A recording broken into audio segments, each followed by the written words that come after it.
Welcome to day 10 of applying the Babylonian Exile to our lives. Today's assignment was to read Isaiah chapter 41, verse 6. Short but profound. It says, my translation has it saying, each one helps his neighbor. One says to the other, courage. 2 days ago, the passage was about comforting each other. This passage is about helping each other and inspiring each other by reminding them to have courage. And you know how it works is often if you say have courage to someone else, it's like you hear it yourself and you're saying it to yourself. I also need to have courage. There's different kinds of courage, aren't there? Think about the times when in fact you have been courageous. Perhaps speaking up. Sometimes it takes courage to keep your mouth shut.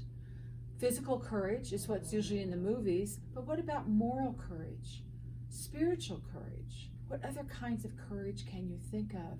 And we need to help each other and say that to ourselves. This is the time to be courageous.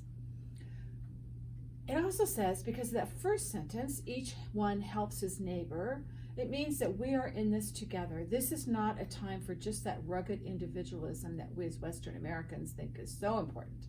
We're in this together as a country, as a state, as a county, as a church.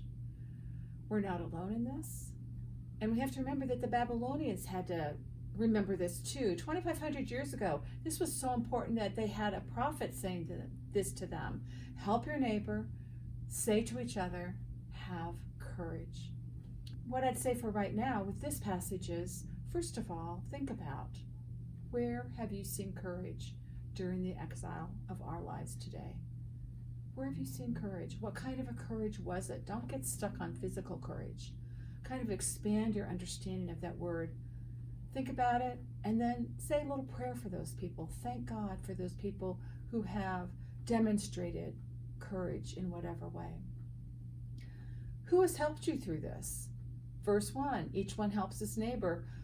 Of course, we know in the New Testament, Jesus says, Jesus responds to who is my neighbor, but who in a sense has treated you as their neighbor and helped you through this, if anyone.